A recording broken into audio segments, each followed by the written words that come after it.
भ्रष्टाचार news महास्पेशल report. 16 गाव योजनेच्या उरावर मुरुम माफियांचा नांगानाच. अंतुर्लीत 500 रुपयांच्या हप्त्यासाठी सरकारी तिजोरीवर दरोडा. नमस्कार, मी वैशाली लोहार आणि आपण पाहत आहात भ्रष्टाचार न्यूज, जिथे भ्रष्टाचारांचे मुखवटे फाडले जातात आणि सर्वसामान्यांचा आवाज बुलंद केला जातो. जळगाव जिल्ह्यातील एरंडोल तालुक्यातील अंतुर्ली येथून एक अत्यंत संतापजनक बातमी समोर येतेय.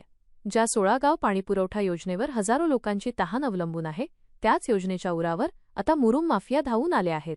प्रशासनाच्या नाकावर टिच्चून सरकारी नियमांना केराची टोपली दाखवत इथल्या जमिनीचा लचका तोडला जातोय. हे अंतुर्लीतील 16 गाव पाणीपुरवठा योजनेच्या जवळचे व्हिज्युअल्स आहेत. पारोळा ते उतराण या रस्त्याच्या कामासाठी इथल्या पडीत जमिनीतून शेकडो ब्रास मुरुम उपसला जातोय. पण धक्कादायक बाब म्हणजे या उपशासाठी ना कोणती रॉयल्टी भरली गेली आहे, ना शासनाची परवानगी घेतली आहे. जेसीबी आणि पोकल्यांच्या सहाय्याने रात्रंदिवस इथली जमीन पोखरली जात आहे. 500 रुपयांचा खेळ आणि कमिशनखोरीत. आमच्या तपासात जो खुलासा झाला आहे तो ऐकून तुमचेही डोळे पांढरे होतील.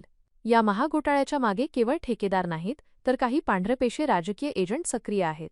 सूत्रांच्या माहितीनुसार एका डंपर मागे 500 रुपये लाच ठरवण्यात आली आहे. ही लाच वसूल करण्यासाठी चक्क एक पगारी माणूस तिथे तैनात करण्यात आला आहे, जो दररोजच्या ट्रिपा मोजतो. म्हणजे 500 रुपयांच्या हप्त्यासाठी या लोकांनी गावकऱ्यांचा विश्वासघात केला असून सरकारी तिजोरीला चुना लावला आहे. योजनेला आणि पर्यावरणाला धोका.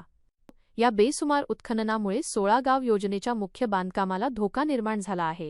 प्रशासनाचे डोळे मिटलेले आहेत की त्यांनाही यात वाटा मिळतोय, असा संतप्त सवाल आता अंतुर्लीचे ग्रामस्थ विचारत आहेत. आमचे सवाल आणि मागणी. भ्रष्टाचार न्यूजच्या माध्यमातून आमचा जळगाव जिल्हाधिकाऱ्यांना थेट सवाल आहे. सरकारी परवानगीशिवाय शेकडो ब्रास मुरुम चोरी झालाच कसा? पारोळा उतराण रस्त्याच्या ठेकेदारावर फौजदारी गुन्हा का दाखल होत नाही? 500 रुपयांची हप्ता वसुली करणाऱ्या त्या राजकीय माशांची नावे प्रशासन कधी जाहीर करणार? जिल्हाधिकारी साहेब, तातडीने या प्रकरणाचा पंचनामा करा आणि त्या मुरुमाचे मोजमाप करून संबंधितांकडून लाखो रुपयांचा दंड वसूल करा. अन्यथा भ्रष्टाचार न्यूज या प्रकरणाचा पाठपुरावा सोडणार नाही.